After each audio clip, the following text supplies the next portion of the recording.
Hello, everyone, and welcome to another bonus episode of the Mental Health Family Hour. Now, today we are going to be doing a session for Year Sixes. Now, this is for the pupils, the staff, and the parents. So, just a brief introduction to who we are. So, my name's Sam Tyrer. I'm the founder of a service called Change Talks. I'm also the Prevention and Engagement Lead at Lancashire and South Cumbria Foundation Trust.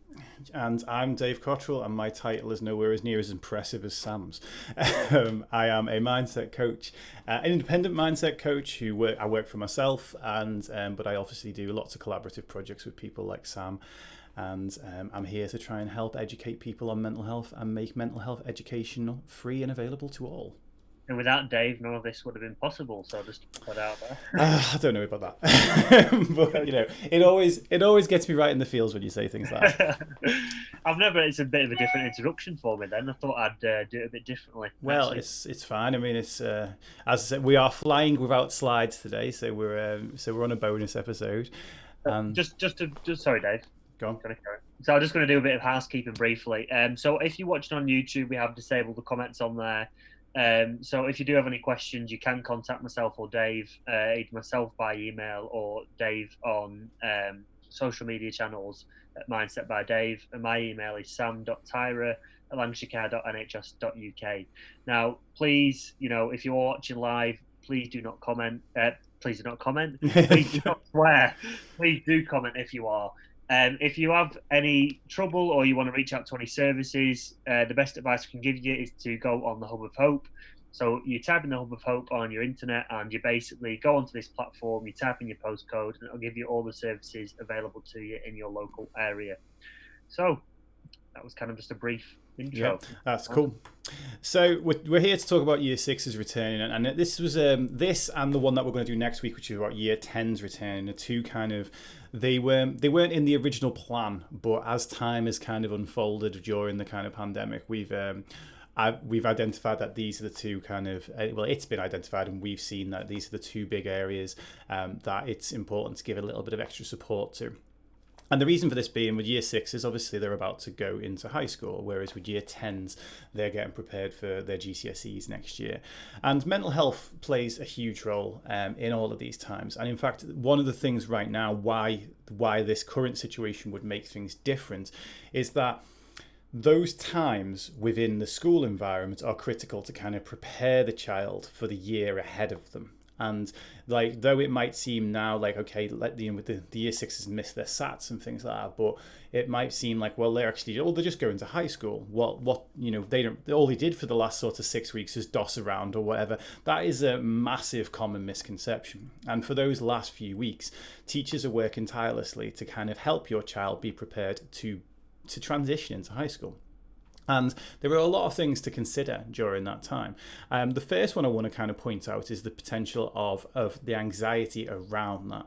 So this is actually the biggest, for most kids anyway, unless they've come from losing a parent, whether that is to bereavement or to divorce or anything like that. This is the biggest change, the biggest conscious change that your child will have gone through in their life so far. They're 11, 12 years old, and right now they've worked their way up. They don't really remember reception so much, so they've got that's a distant memory of the idea of kind of going into a new place for the first time, and now they've got 5 years or 6 years, 7 years even if you count reception, of working their way up to be the biggest kids in the school, the ones that know their way around, the ones that when the reception kids do come in, they're the ones telling them where the toilets are and feeling like, feeling on top of the world around it.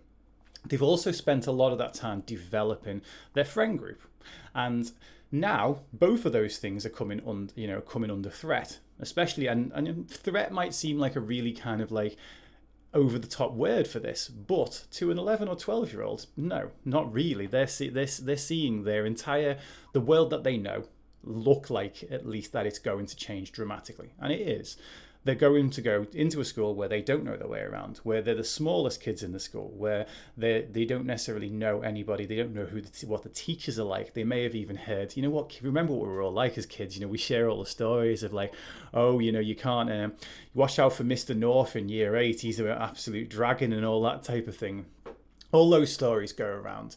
And so they're going into that situation. Now, as we've talked about in the anxiety episode, we have this ability to create the worst case scenario in our heads. So kids would often look at that and think to themselves, what if I'm always going to be like that? What if I never find my way around? What if I miss all my lessons and I get detentions? What if, and all of that. And these are things that kids are actually thinking. And the primary school teacher, a lot of times, it's actually to help them deal with those type of questions, to help them kind of rationalize those things and realize where they will get the help from and be able to see beyond that. And without having the teacher support right now to the level that they may have wanted it, and obviously different schools around the country are having different levels of return to school. There are some around here that have got some year sixes back, and there are others that don't. And there are other places in the country where there's no year sixes back at all. There are other places in the country where they're back once or twice a week, but that's not the same level of support that they would have got. And as I say, it's not just sat there watching Captain Marvel, which, although I do remember sitting there and watching a few videos when I was in year six, but we were talking all the time about what is high school going to be like. And the kids need to have those conversations. And one thing I would say to the parents that are watching this is to have those conversations with the kids, but actually ask them, what do you think it's going to be like? And ask them to describe it. Because the best way to understand what they're feeling is to hear the picture that they've got in their head. So if they've got a picture in their head of it being this terrifying place where they're not going to know anyone, and the hallways are massive and they sprawl on forever and all the rest of it, that shows you inside the picture that's in their mind. And as we've talked about loads before on this show, the picture that's in our mind causes emotions as if we are experiencing that thing. So if you have a good, positive, strong picture in your mind, it causes good, positive, strong emotions. But if you have a scary, negative emotion picture in your mind, it can cause those more negative and more scary emotions. And would you advise, Dave, for just to compare it to a situation as an adult? So for when we're starting a new job, in a new organization, for example, would you think it'd be beneficial for parents to explain to their children how they feel when they're starting somewhere new? Yeah, absolutely. But bear in mind that to a kid, it probably feels a little bit bigger than that. So because this will be the only time they remember doing that. So this will be like why the same thing's not kind of there as much going into college and then going into university. These are big changes, but especially the whole from when to going to university side of it. It's that kid will have had a recent memory of the time that they've got over it. They've been in an uncomfortable position and then got over it. And we know even as adults, if we change jobs reasonably regularly, we know that we're going to be in an uncomfortable situation, but then we're going to get over it and it's going to be okay. It doesn't stop the situation from being uncomfortable, but at least we can kind of tell ourselves, well, this period's going to pass. It's only going to be for this amount of time. Might be like your probation period or whatever that you're a little bit more concerned about in the new job. But yeah, it's definitely worth putting that across. And if you can actually remember back to actually moving school yourself, this is one of the best tools for any kind of parenting conversation around mental health. If you can actually put yourself back in that time frame.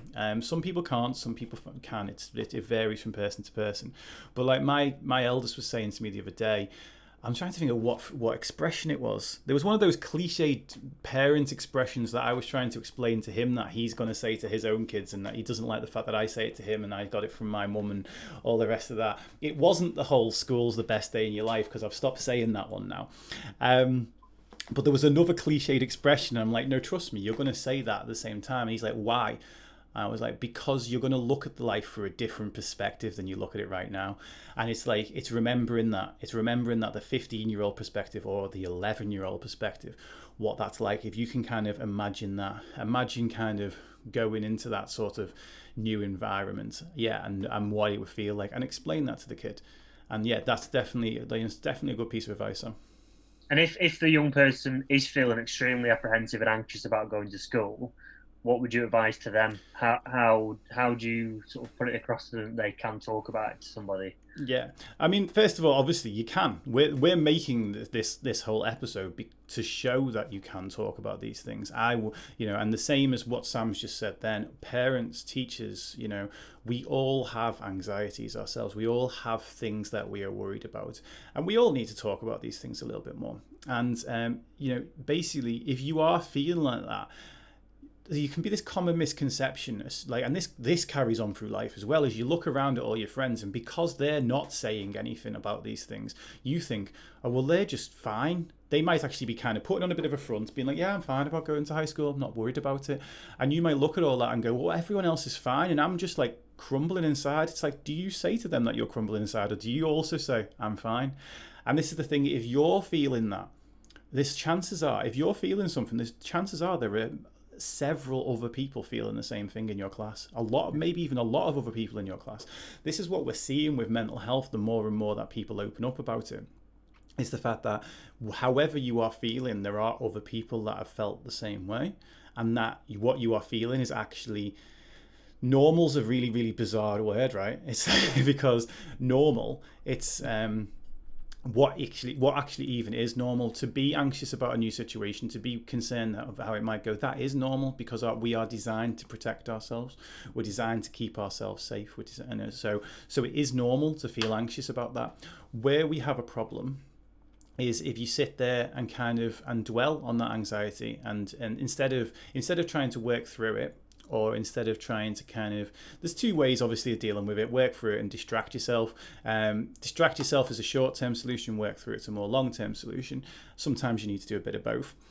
But if we constantly just sit and dwell in it, which is the third option, which was what most people do unless something happens to push them in a different direction, it magnifies, it gets worse and worse and worse, and you get to the point where on that actual day, if you're thinking to yourself, oh, what if I don't have any friends? What if I don't have any friends? What if I don't have any friends? Over and over and over again, then that's going to make you clam up. It's going to make you shut off communication and not open up. So when you go on the first day, instead of going up to someone and saying, hi, I'm John, what's your name, or introducing yourself, or when someone's there with I don't know what backpacks people have in school anymore. There's no one having an Avengers backpack and you. They might do. Okay, no. Fair enough. I probably should have looked last time we were in school. It's been a while since we were in school. But the year nines don't. The year nines have black backpacks and that's it. And it's that's as bad. You might have a badge on there and that's about it. But let's say you know that you see the person with the Avengers lunchbox, and you might want to go up and say, oh, I like the Avengers too, or which one's your favorite, or whatever. You're not going to say those things if you're sat there going, what if I never find friends? What if I never find friends? What if I never find friends? So it's about for anyone that's in that situation, what I would say is try and see beyond that. So look at the year 11s. So we're really good at looking at other people and thinking that they've got it all together, right? We're really good at that. So sorry about the email notification. Well, I tried to switch it off and it's not doing it. So I apologise for the noise for people watching. Every time you hear a bing, that is just how popular Sam is. Sam's the cool kid out of the two of us. Everyone wants a piece of Sam. So yeah, basically, what you want to do in this situation is look at the year 11s, or even look at the year 8s. Speak to a year 8. If you can. Preferably not an older brother if they happen to be the type of people that wind you up a lot, but speak to a year 8 or even a year 11, because it's about seeing beyond that moment. You will get to a point where if you look at all the year 11s, they've got their group, they're in the same sort of situation that you're in year 6, and by the end of that, if you think about that, in order to get through, we think that it's going to be forever. We worry that, okay, I'm not going to have friends on day 1, and instead, if I'm not going to have friends on day 1, but I'll make some friends by day 2, is a very different story. I'm never going to make friends in high school. And really, anxiety can push you into that second thought quite easily. But if you look at that situation and say, well, the people in year 11, everyone, by the time you're even in year 8, you already begin to find your group. Even by the time of halfway through year 7, because actually most people in that situation are going through the same sort of thing. And I don't like to use the word we're all in the same boat, because it means that that expression sort of seems to mean that our own individual problems don't count, and they do. But in this particular issue, most people there are probably feeling the same way. We just assume that we're the only ones feeling it and everyone else has got it all together. So many parents, Dave, many parents and teachers will be frustrated that many year six pupils will be missing out on a variety of different opportunities, which we've touched on briefly at the start. Yeah. So, because they are missing out on certain things, is there anything that you can advise for parents or teachers to try and create new opportunities for these young people? Because they are missing out on, something that I had when I was coming to the end of primary school was going on trips out to the high school to try and normalise that transition period. Yeah. So, if they are missing out on that, is there anything that they can do in its place to try and make it easier for the young person? Yeah, I mean, unfortunately, I don't think there's any replacement to actually going to the high school itself, unless certain high schools are letting a small number of pupils in to go and visit it, because that is a really good way of actually, as you say, normalising it. You see that the picture you've got in your head of these big sprawling halls, it's like if you can go into that high school and it to be kind of like welcoming and all the rest of it, it's much nicer.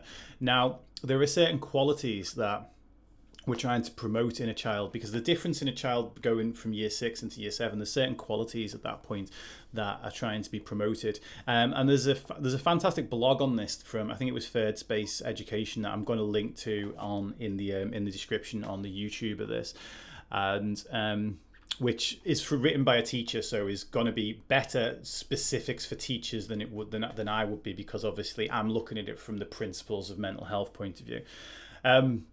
But if we're looking at, like, for example, the skill development, right? We talked about skill acquisition and stuff in the past, and the whole idea that we get better at the things we do often. One of the big skills that you're looking at now for a year 7 is that suddenly now they've got to mind their own timetable. They've got to be much more independent than a year 6. And some kids develop independence just automatically. Some kids develop like independence because they've got parents that slowly give them more and more independence. Some kids really just fancy themselves as independent and want to do it despite whether or not anyone else does it. And other kids, despite the best efforts of the parents and the teachers, just still retain that certain level of dependence. Like I always kind of push my two to figure things out on their own before they come and ask for help. And my eldest still to this day will sometimes ask me before he's tried to look anywhere else. And in fact, last week he sorted his own computer and homework out and just showed me the result, and I nearly burst out into tears. I was like, "Oh my God, he's done it!" But that's at 15. But we got to encourage those type of things. And what I would say is looking for ways that you can do that over the summer holidays, whatever that even means to anyone now, because we've had a 12, 13 weeks summer holiday of weirdness already. It doesn't even seem real, but looking at things like timetabling or carrying their own equipment, making sure their homework's done, making sure these are specific ideas, right? Can you stick to a school timetable as a specific idea? Can you get your homework done independently is a specific idea? But can you stick to a timetable? Can you manage your own time? That's a separate skill that's underneath that. And then that's what this is trying to teach you. And the same with homework. It's like, can you accomplish a task independently? So you can look at those type of things and right, how do we teach those skills without them being school related? Because if a person has the skill, they can apply that skill elsewhere, right? So we talked like about communication. If a person has the ability to communicate across the board, then a person then has the ability to communicate about specifics. And so looking at things like, if you think about like making the child more independent, having them write a timetable for a day, like even if it's like a day of fun, like I'm going to play Xbox from this time to this time, and then I'm going to come and basically say to them, right, I don't know, incentivize it as like if you get through the day without needing any reminders that they're kind of looking at the clock themselves, or that they've created this timetable. You don't create the timetable for them, even though school would do that. Because the school, obviously, imagine letting every single year 7 choose their own lesson times, it'd be chaos. But wait all day. Well, yeah, exactly. But if you have the kid plan out their own day and just say like, and just roll with what they want to do in that day, but have a few things that you absolutely categorically want to get in there. And it's teaching that kid to actually have some of that independence that they would need, because they're going from a situation of mainly working in one classroom with one teacher to now working in like 4 or 5 classrooms a day with 4 or 5 different teachers, having to find their way around a school and having to kind of know what their timetable is. That means having to know what books that they have for certain days and stuff, where again they would have had all their books mostly kept in school except for the homework, and the same sort of thing. So we're trying to get the kids to be independent around those things. That's one thing. And yeah, I'm trying to remember what the other one was that I wrote down earlier. Would you advise as well, Dave? So we're not actually at the official summertime yet, when the time to be off for 6 to 8 weeks. So would you advise them just to actually take all that time off and not do anything like this? Because I know it's a strange time. Yeah. So or would you just advise them to keep a routine consistently until they start high school? Or is it unique to the individual? So I wouldn't necessarily say about this as like being a routine through the entire summer. This is like like an activity day or a few times where basically have them have them learning the skill of writing a schedule and keeping to it. We're not talking about like every single day. And I would say understand your own parenting style and use your own intuition on that, because you will find that there are some people that think that actually, I'm just going to make the summer as a relaxing a time as possible because they're about to go into this reasonably stressful situation and I want to go that way. There are other people that will want them to be as prepared as humanly possible. And there really is a sweet spot on that for every single family. It'd be very hard for me to sit here and kind of assume that I know that where that sweet spot is. I think it'd be actually wrong of me to suggest that. But I would say there's value in both. There are values in both of those things. Like you and I both know from a training point of view, consistency can be very, very useful, and scheduling can be very, very useful, but so can flexibility within that scheduling, because you can't always schedule your entire life around your training schedule. So for someone who does, or someone who an injury pops up, wherever, you need to be flexible with that. And I'd say the same is true here, is see how the child responds to what you're doing, and then be flexible with it. So like if you need to change direction. If you feel that you need to kind of continue to push through. And it's unfortunately it's very, very difficult to know which one of those two it is. And just another question as well. So we spoke about this on a previous episode. This is just in relation to the coronavirus. Mm-hmm. So if I'm a parent, and which I'm going to be soon, yay! If I'm a parent and I'm getting frustrated about what the other parents are doing with their children, whether that's letting them go into school or whether they're choosing to keep them out of school, how do you advise people to control their sort of own emotions towards that? Because as we've mentioned previously in our own conversations, people on Twitter, for example, they're getting in numerous arguments, which is detrimental to people's mental health in a sense, and that will have a ricochet effect onto the young person as well. So how would you advise somebody that is getting frustrated by these things to cope with it better? Absolutely. So the thing is, what we say, I'll say the same as what I said on the previous episode about this, which is I don't know which one of those things is objectively right or wrong, and neither of them is really objectively right or wrong. It is a very emotional decision. Even people who are looking at the data, you can have two people look at the exact same data and make a different emotional decision. We have to make that decision based on where our values lie and where our perceived bubble of safety is. Maybe bubble's not the right word right now because that means something different these days. And it's not our responsibility to tell anybody else what to do or how to live their life.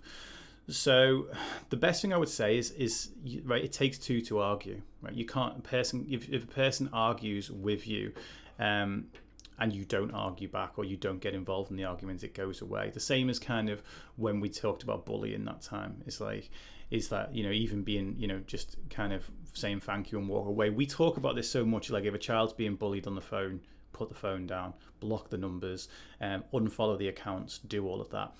As an adult, if you need to do those things as well, like put the phone down. Like Twitter's not a good place to be right now, and that's a very biased opinion for me. But I just find that I literally wrote a note to myself on my Instagram the other day saying, do like, and especially anyone else that needs to hear this, is like, don't get involved in arguments on Twitter. I hardly ever get involved in them and actually argue, but I read them a lot, and it makes me feel terrible, and I don't know why I do it, to be honest. And it is definitely something that I'm trying to get under control, but it's just one of those, like, it's one of those human nature things, is like, you see it and you kind of just start like having a little listen to what's going on. And I'm kind of obsessed with how people interact with each other. So, and I obviously want to help people. So to me, I feel there's certain value to it, but really there's the value of me understanding what people are arguing over is mitigated by the fact that I feel miserable from having to watch them. So you don't need to talk, you don't need to push your views on anybody else, and you don't need anyone else to push their views on you, and you don't need to get involved in these arguments. If someone directly says, I don't think you should be taking your kids to school, like I had someone say to me last week that my kids shouldn't have been coming between their mum's house and my house during this whole lockdown. They should have stayed at their mum's house the entire time. And it's like, I looked up I actually looked up the guidelines for all this, and it said they were absolutely fine to come between the two houses. But before the guidelines were there and easily clear to look at 13 weeks ago, I put a thing up saying, have any single parents seen the guidelines and what it is for moving between two houses? And instead of getting any guidelines sent through to me whatsoever, I had about 30 comments worth of opinions. And it turned into a huge argument, and like a lot of people were saying, no, you shouldn't be doing it because it obviously increases the risk by X amount of people and all the rest of that. And it's like, and you know what? It's like, at the same time, people would have also said to me, if I'd have gone 13 weeks without seeing my kids, I'd have been called like the worst dad in the world, wouldn't I? By probably the same people that said that they shouldn't have come to my house. And this is the thing. You have to kind of just realize that everyone's entitled to their opinion, but you don't really need to take that on board. You don't need to kind of like listen to it all the time. And if you've got your reasons and on why you want your child to go back to school, or if you've got your reasons on why you don't want your child to go back to school, then that's fine. But expecting everybody else to agree with those reasons is ludicrous, because we don't agree on anything. Good answer. Couldn't have answered it better myself then. Do you want to touch on your last principle that you wrote down? Because I've got one other question as well. Okay, the other one I was just saying was the independence and looking after your own stuff, in terms of, like making sure that you've got everything. There's a little phrase that's like little sort of cheat sheet on this one. Avoid using the phrase "don't forget." So if you say "don't forget your homework," don't forget your rule, or don't forget your pencil case or whatever. We've talked about this before, that the brain gets rid of the word "don't." Don't think of a purple elephant. Already there. Don't press the red button. Don't touch wet paint. It's like, ooh, wet paint. It's like, we don't actually ever touch it, but you're drawn to it. Now, when you say don't, the brain gets rid of it. So if you say don't forget your pencil case, all the person's hearing is forget your pencil case. Same is true, by the way, if you say, like, let's say you meet someone and like you're not sure if their name's James or Jamie. Or we'll go with one that I won't say who it is, but something like, well, actually, my wife thinks that someone that we know who's called Adrian is called Damien, and in her head she'll be like, don't say Damien, don't say Damien, don't say Damien, and all her brain's done is think Damien, Damien, Damien, Damien. So what you need to say in that situation is say Adrian, say Adrian, say Adrian, and reinforce the thing that you want. So instead of saying don't forget your pencil case, say please remember your pencil case. Please remember to get up on time. Please remember your book today. Please remember you need your PE kit today. So instead of don't forget, swap the phrase don't forget for please remember. And that tells the person what you do want them to do. And our brains are much better at dealing with those type of information than what we don't want to do. You might have the kid. There's an expression I heard on the Richard Nichols podcast a little while back about parenting, and it was about how the idea, the helicopter parent, which is the one that just hovers around constantly, kind of interjecting everyone. Well, he talked about the steamroller parent, or the snowplow parent, and it's the parent that basically removes every single obstacle for the kid that's in the way, so that the kid has this easy run. If you've got to this point doing that, now is a very, very, very good time to change that, because ultimately what we do when we remove every obstacle that's in the kid's way, we kind of don't teach the kid how to deal with any obstacles. And there's going to come a point where you're not there to do that for them. And I often said, I always throw my Sam under the bus a lot every single week. If he ever listens back to these, he'll be like, Dad, you're the worst parent ever. But he oh, there was a reason. My brain's going sideways today.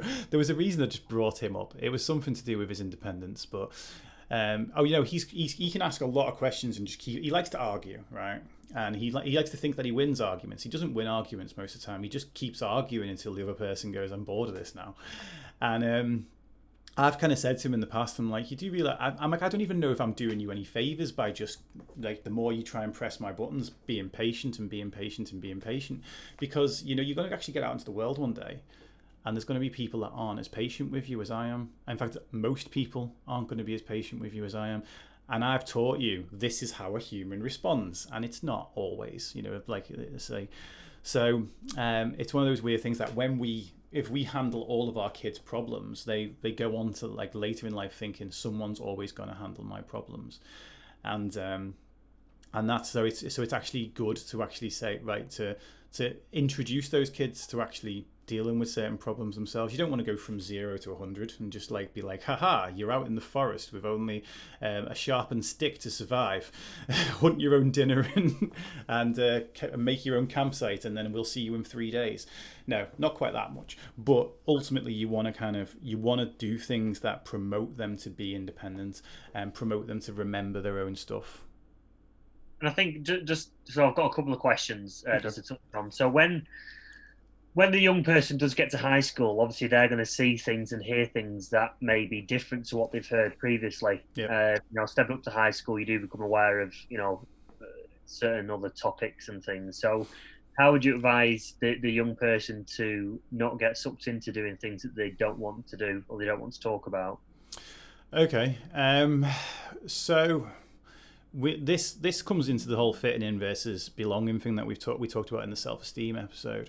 Is when we get into high school in particular, the groups become more kind of like obvious, not quite as obvious in like American teen dramas where it's like we got the jocks, we got the cheerleaders, we got this lot, but you do find that there'll be different groups and they'll all have different kind of rules. And often these rules will never actually they're not written on a wall somewhere for us to kind of see, in order to be part of this group, you need to do all this, but they become implied. So, we're talking, obviously, the more, do you want to mention what the topics are, or do you want to avoid that? Because I know you avoided it with the questions.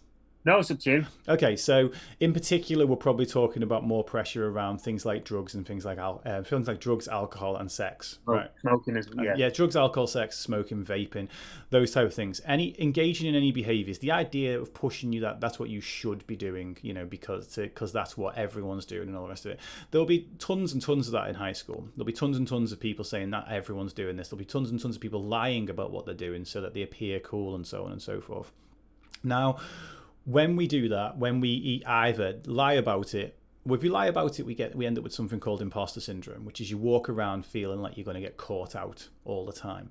Well, what if people find out that I'm such a fraud, that I'm faking it, that I lied about this? And then when we actually do the things that we don't want to do, we end up with this sort of this fitting in thing where we chip away at our own personality. So you lose a little bit of your own integrity. It's like. It's for any of the kids that have ever watched Batman.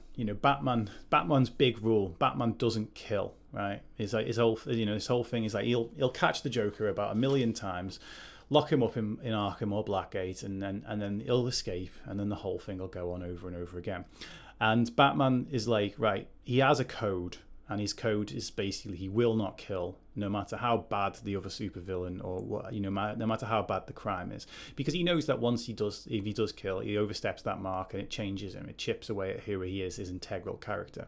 That's the superheroes are probably the best way to describe this for someone if you kind of like before you kind of old enough to think about like what your even character is.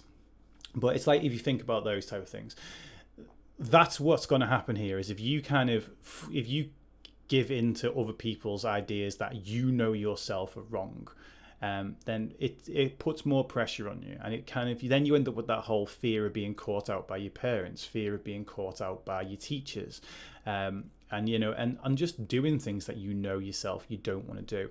And there's, it's not just limited to kind of drug use or talking about sex or smoking or anything like that. We talked about it before with bullying. Bullying can be one of those things that you can become an ally to a bully. You can become like one of the bullies, and this is like becoming one of the Joker's henchmen, right? It's like one of the goons. You stand there and you're not the main villain or anything, but you're someone who's getting in the way. You're someone who's kind of laughing at someone whilst they're being picked on and all the rest of it. We were watching 13 Reasons Why last night, and there was a really horrible scene on it, to be perfectly honest. This 4th season of it is, I don't even know. I'm hoping that there's a good moral to it, because so far it's just been hard to watch. But there was a really horrible scene on it where there was a person like on the floor getting beaten up quite heavily, and like by the guy who's beating him up, all his crew were there, and my wife's like, "Why aren't any of them stepping in?" I'm like, "They won't." Like that's actually that's reasonably realistic. I was beaten up on the floor many times in high school. This is not to worry you about high school, but no one ever jumped in. Like it was like the people around, and those people around just watching. Or laughing or kind of cheering on the bully, sometimes they're doing that because they want to fit in with the bully and they've got that peer pressure. And to be fair, like those people are, not quite as guilty as the bully, but you need to kind of, they are almost as guilty. So if you find yourself in a situation where someone is being a bully and you're not comfortable with that, you would never do that to a person, but you're trying to be friends with this bully. Like that, those feelings that you have inside that this is wrong, they're a good signal to you, and you want to follow that signal. You want to find yourself a different person to hang out with. There's ask yourself, why am I trying to impress this person? And go back to the whole thing. You go back to the superhero analogy. It's like, who would you rather impress? Would you rather impress Batman or the Joker? It's like, would you rather the Joker thought you were cool and you were in his group, or would you rather like that Batman thought you were cool? It's like look, if you want to kind of try and, if you want to have peer pressure and go and hang out with people, have peer pressure to go and hang out with the people that are nice. And the final question, Dave, is: so many young people may get symptoms of anxiety, but they don't actually know exactly what it is. Mm-hmm. So, can you explain, first of all? Can you just touch on some symptoms of anxiety that they may get, and then just briefly explain to them what exactly anxiety is? Okay. So a lot of the physical symptoms of anxiety, we're talking about things like you can get quite sweaty for no reason. Like on a hot day, obviously, if you get sweaty, then that's kind of normal. But you can get quite sweaty. You can, especially palms, tend to be one area that gets sweaty on people. Your heart can start racing a lot faster. Your breathing can become quite shallow. Like automatically, your thoughts, very, very difficult to hold on to one particular thought, or you're obsessed over one particular thought. It can be one or the other. It can be lots of different thoughts coming, or it can be one big negative thought that you just keep on circling around with. If you find that it's really hard to concentrate, that can often be one. Feeling like your head's like got bees in it. It's the buzzing around, like your head is buzzing or kind of like throbbing. Those are there are a few different ones. I think there's more than that probably. Like kind of jerky motions, or kind of like feeling like like sudden kind of jerks and anything. Some of these can be to do with other things as well, but often anxiety will have you have one or more of them. What anxiety is, your body preparing for something. It's preparing. It doesn't always know what. It's preparing for fight, flight, or freeze. Like basically, it's preparing for a potentially dangerous situation. Sometimes we know what those dangerous situations are, and by dangerous, going into a new place where you don't know anyone, your brain sees that as dangerous. So you can definitely feel anxiety around this. You may have already felt anxiety around exams and stuff in the past. If you've missed the SATs this year, you may have probably felt the relief from anxiety when you knew they weren't happening. Same for the year 11s. If they knew they were just getting their predicted grades and not having to sit the exams, they may have suddenly felt, oh well, that's what it feels like to not be anxious for a minute. So yeah, that's what it is. Is your brain? It's perceived fear of fear of a perceived event, whether or not that event is really real or not. Your brain can be very anxious about things that aren't likely to happen or even impossible to happen, and that's normal for a brain. For brains to do that. we can rationalize with it. We can think about, is this likely to happen? Like, is me going into school and never having a friend in the whole of this 5 years that I'm there likely to happen? No, it's not. You will make new friends, you will get past that, and you will have your own group, and you'll look back in year 11 and go, I can't believe I was ever worried about that. In fact, actually, you will look back in year 8 when the new year 7s are coming in and just going, oh, they look so small and scared and all the rest of it. I bet I never looked like that. You will do that within 1 year. I mean, maybe even towards the end of year 7, even a matter of weeks, they'll get a lot more confident, won't they? By the end of the first week, when they've got talking to that one person, it just changes the whole dynamics for you. Yeah. It's a fantastic experience, and I'm sure that you'll love high school. 20 pupils watching. I absolutely loved it. I've never actually tried to take the time to think, can I remember my first day of high school? I think I'd have to really delve into my mind to try to remember that. But you will love it. Don't be afraid to talk about anything to your parents or carers or your teachers. And just to end on, Dave, is there anything you advise as well in terms of interaction with other young people before going into school? Because obviously they can't meet up into big groups at the moment. So would you advise a lot of young children to FaceTime the friends as well? The ones that might live a bit further afield and they can't actually go and meet. Yeah, definitely FaceTime them if you can. If you and your family and your friends' families are okay with bubbling up or kind of seeing each other in the park or anything like that, I would say to take those steps slightly before you're comfortable, because what you want to do is if waiting until you're comfortable to take those steps might actually be like, you might wait around forever for that moment to appear where you're like, yep, I feel 100% ready to go and socially interact with people. And because what you want to do is step by step bring those interactions back into life.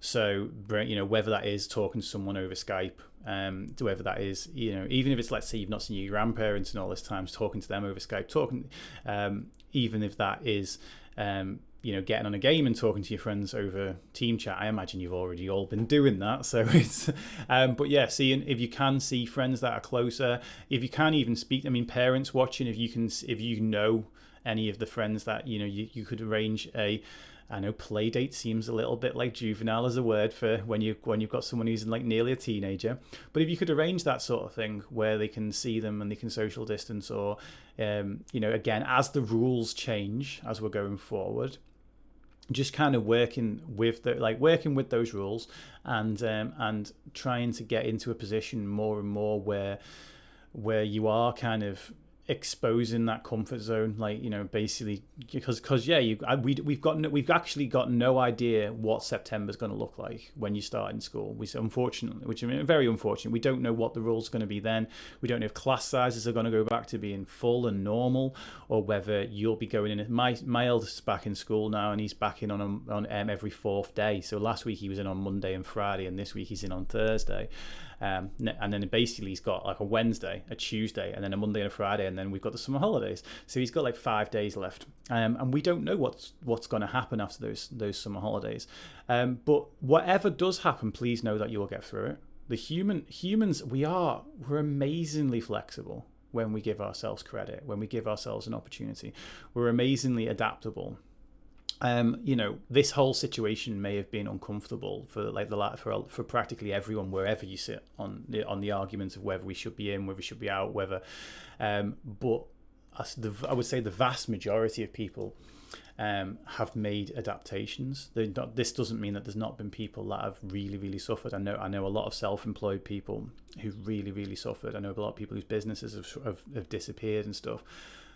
But I'm very confident that those people, once they are able to do something again, they will find a way. The vast majority of times, we do find a way to get through things, and we find a way to do things well, despite what it might look like on Twitter. Is there anything else you'd like to add? No, I think that was it really. Actually, I suppose the one thing I sort of half got through at the beginning was saying the two big things is the idea of going to a different place than your friends. This will vary from place to place in the country. People in big cities. Well, I grew up in Liverpool. We had 6, I think, different high schools that we all went to. So I actually ended up in one that most of my friends weren't at before going to one that most of my friends were at. And to be perfectly honest, I had the worst time at the second high school, but that wasn't because of my friends. That was just because of the high school. But I live in a small village now where, like even around here, I suppose there was 3 or 4 different high schools that my kids could have gone to. But some people live in really small towns where there's really only going to be one high school, so you know exactly who you're going to be with. Going back to high school for my eldest, because there was in a quarter of a year at a time, he was super excited about seeing his friends again, and all of his friends are in different quarters than he is. So that didn't quite work out. But yeah, just know that right now, if you're thinking that all my friends are going to a different high school, you will make new friends. In fact, actually, you know what? I'm going to share a wonderful question that came from, she was either a year 4 or a year 5. When I went down to Essex to speak to school for one of my friends, and I went to speak at her children's school. And because her youngest child was in year 4, they were like, can some of the year 4s come in? And they were like, can all of the year 4s come in? And so we ended up with year 4, 5 and 6 in there.